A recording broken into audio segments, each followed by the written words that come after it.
Hey, good evening, fellow viewers. Here, QC War Chief with the Minuteman Legacy. Today, there is a subject that I want to talk about. There is a big fuzz recently about the legacies inside Fallout 76, and my guess there is that there is many new players that are trying to play the game, have difficulty to get legacies. They see legacies around, and they're getting bothered that they don't have these legacies to do that much damage inside the game.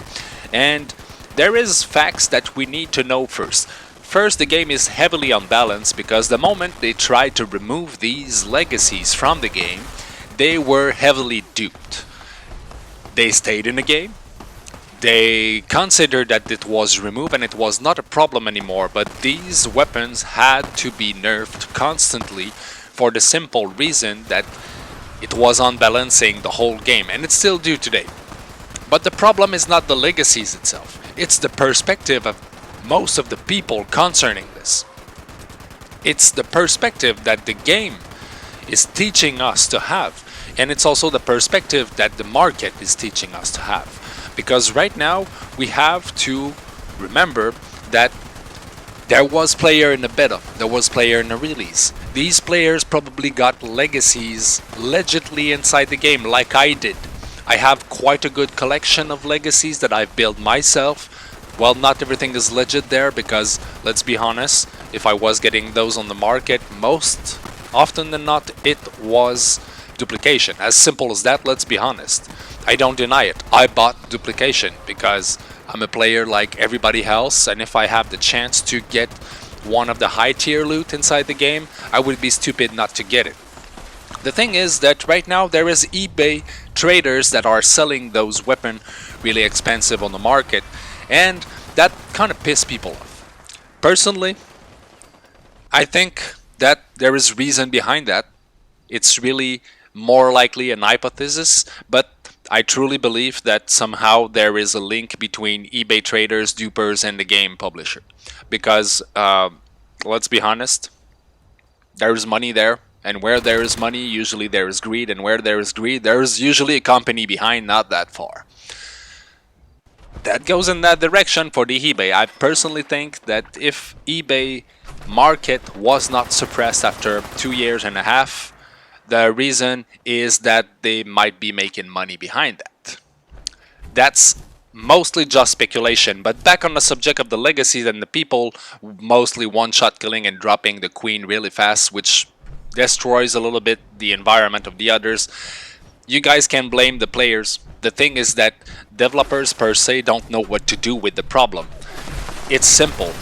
They remove the legacies, which unbalance the game drastically. Every 1 month there is a nerf that is attacking either the bloodied, the two-shot explosive, or the junkies, and now it's Berserker that is really OP. Personally, I'll be honest with you, Berserker is OP maybe in PvE, but in PvP, I'm gonna shred you out of this map if you're using a Berserker against me, man.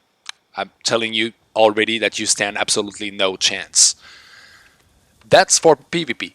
But honestly, guys, I deal as much damage in PvE with weapons that are not legacy. So there is a petition right now that is going on from a few YouTubers, I would say. I'm not pointing anybody, but if you are attacking the legacies inside the game, you are attacking the grinding of countless important players inside Fallout 76. And I'm not saying that there is more important players than others, but there is definitely players that were more involved inside the game and took a leap forward into helping developers moderating and balancing their game.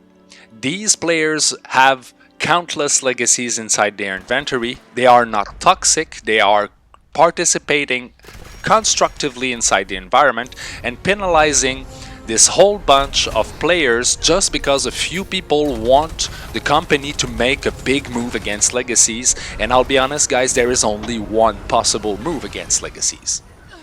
And it's not against legacies. It's to bring them back inside the game.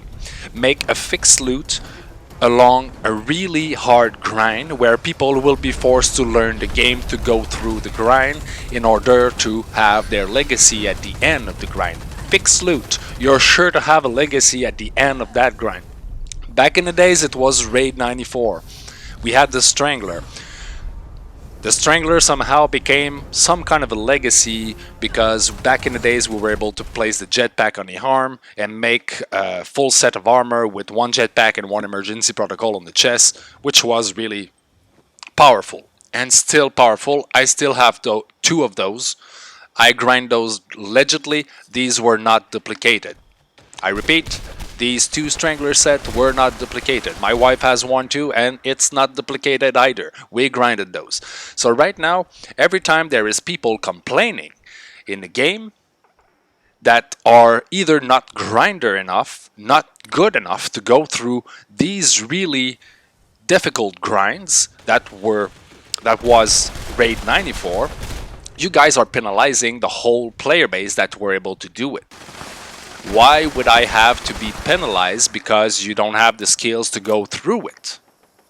It's not just Legacies, and I'll be honest guys, raid 94, and I'm sure that there's many Minutemen Legacies that will laugh at that video the moment they will hear that, but I don't recall using Legacies in there. We were using the perk Enforcer in Agility, 2-shot explosive shotguns, and maximizing the cripple damage and not even killing the targets. So it goes back to the simple solution that Bethesda could simply bring back the Legacies inside the game, which would solve the problem. Everybody would be able to have some, and that would destroy the market for the dupers a little bit. I truly believe that there is a reason why they are not doing it.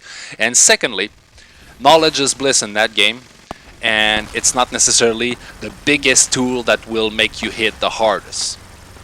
This is QC War Chief with the Minutemen Legacy, with the experience we have in Fallout 76. Even though I got a little slower in that game recently, I'm still staying updated as much as possible. Please subscribe, please like, and most importantly, please come back. Have a good one, everybody.